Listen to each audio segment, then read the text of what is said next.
This is the vast dinosaur continent that once existed in the southern hemisphere.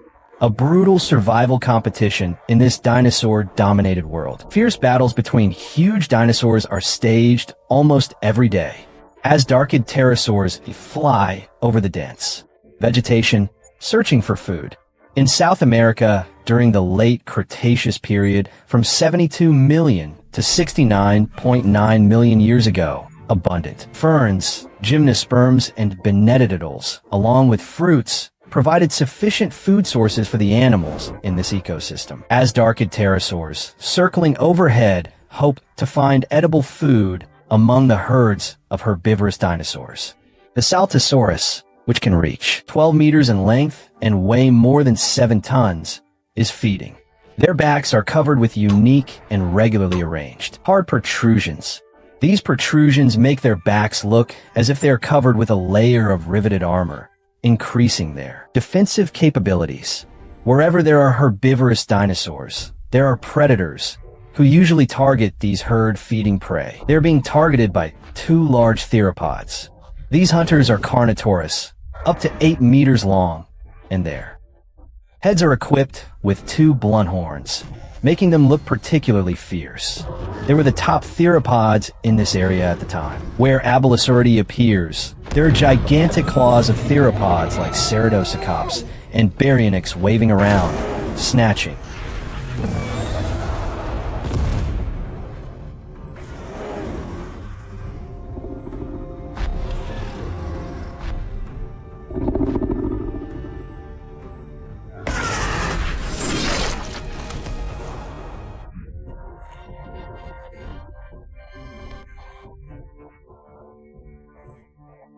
Carnotaurus's food.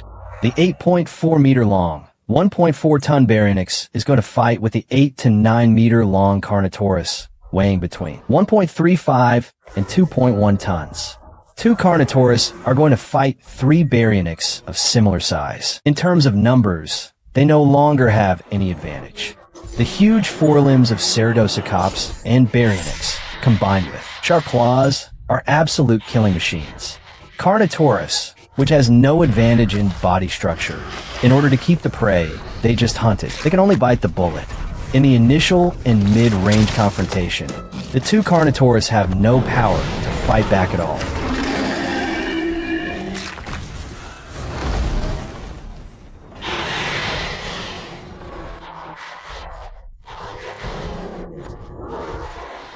They worked so hard to hunt food, but they did not get a bite, handing it over to the Marauders, Dr. Chi, and the Dow Dragons, relying on teamwork. They achieved victory in this battle. Since this is the world of dinosaurs, it is impolite not to reciprocate. Dr. Chi and the Dow Dragons, as giant carnivorous dinosaurs, need to obtain a large amount of food to maintain the normal functioning of their massive bodies. Although currently, there is no exact data on their daily food intake, it can be speculated that they need to hunt almost every day. This need is not only to satisfy their own survival needs, but also includes the responsibility of feeding cubs and other group members. This means that even in the face of great risks, they must do so by taking prey from other equally powerful carnivorous dinosaurs.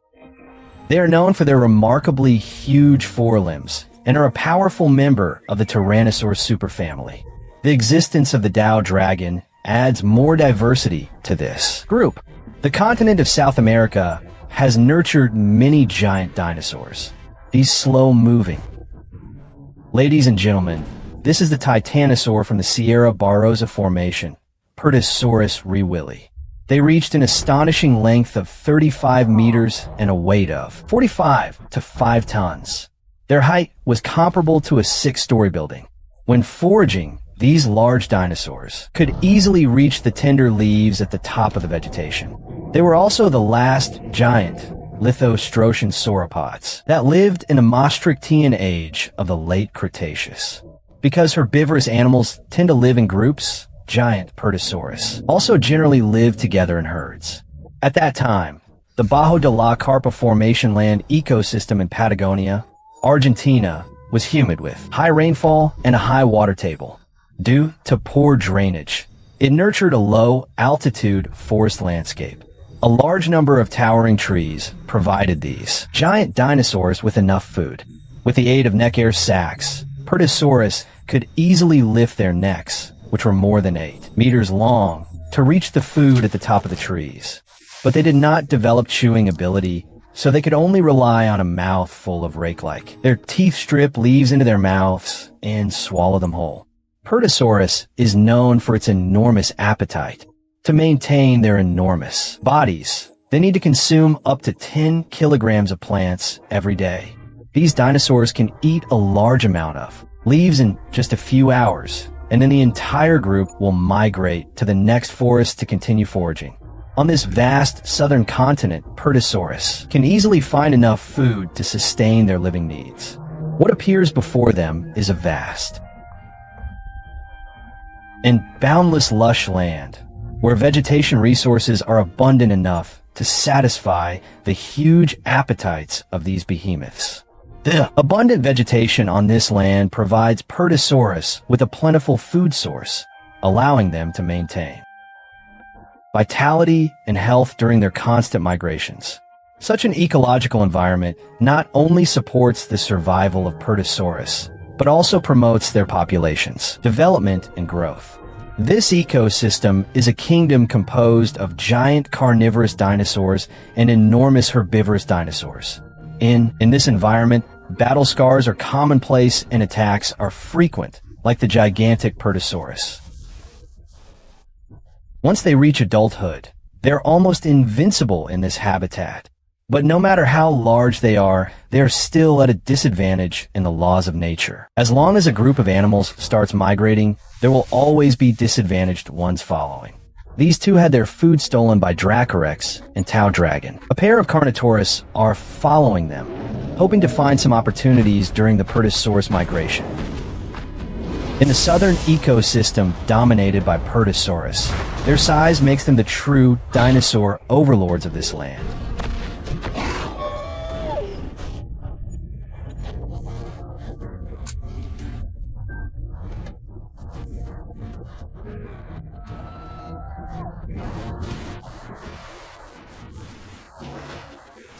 The advantage of being huge is that they are almost invincible and can avoid many hunting risks from predators. However, their size also brings them a lot of trouble. In stormy weather, the Pertussaurus are very miserable. They are too large to take shelter from the rain in the forest and can only shiver in the downpour. In contrast, the small Dracovenator and Coelophysis can use their size advantage to hide in the forest from the pouring rain, but this rain also poses a deadly threat to these disadvantaged dinosaurs because they cannot go out to forage in this climate. If they cannot get food for a long time, those hungry little cubs will face the danger of starvation. The adult Dracovenator and Coelophysis, who depend on the weather, are also anxiously looking forward to the weather getting better so that they can catch more food for these little cubs. But this heavy rain is not intermittent, but continuous. During this period, they can only endure the hunger. A week later, the storm finally subsided.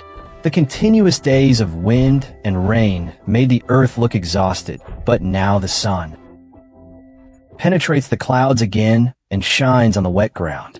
The entire ecosystem is slowly recovering. The cubs are already starving.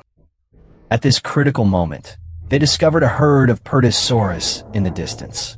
A 1.4-ton predator wants to hunt 5 tons. The prey, although this seems a bit unrealistic, the hungry cubs have left the adult Dracoraptor and Velociraptor. No choice. A Pertussaurus seems to have fallen behind the group. It looks old and weak. The Dracoraptor and Velociraptor. Leader has set its sights on this dinosaur. With a hunting target in mind, the predators are now going to take action. The Dracoraptors and Velociraptors quickly launch forward at a speed of 30 kilometers per hour. In comparison, the Pertussaurus's running speed is only half of theirs. The cornered Pertussaurus roars in fear. Its voice is keenly captured by the Dracoraptor and Velociraptor leader. The painful cry of the old and weak is the best time to launch an attack. Recent Studies have shown that Pertussaurus have a lifespan of 50 to 100 years. However, this old dinosaur, due to its old age and frailty, is unable to resist such a fierce attack.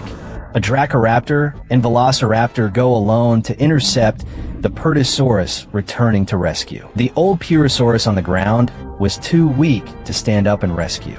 The rescuing Purosaurus roared angrily.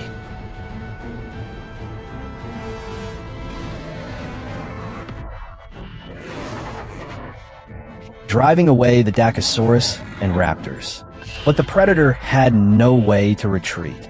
Only by hunting food could it help. The cubs survived the danger. The exhausted old Purosaurus finally stopped responding. The rescuing Purosaurus probably knew that it was time for the old Purosaurus to give back to the ecosystem. It no longer scared away the predators, but turned around and silently left, just as the Dakosaurus and raptors could not wait to enjoy the feast. A Carnotaurus crashed into them. Was this going to let the Carnotaurus steal their food? The dinosaur world also believes in reciprocity. 2 Carnotauruses were preparing to confront 3 Dakosauruses and raptors to snatch food. The Dakosaurus and raptors successfully defended their prey and used this precious food to feed.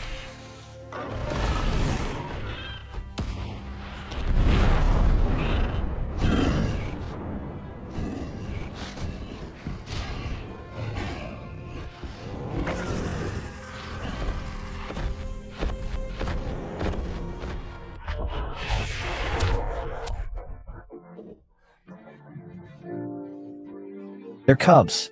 Facing the threat of large predators, herbivorous dinosaurs gradually evolved huge sizes to enhance their own defensive capabilities.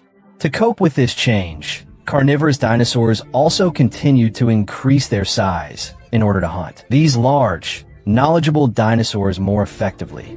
This cycle of ever-increasing size ultimately created a unique ecosystem of giant dinosaurs on the southern continent, marking the dawn of the age of behemoths. In this kingdom, whether it was the enormous, herbivorous dinosaurs or their predators, they reached unprecedented sizes.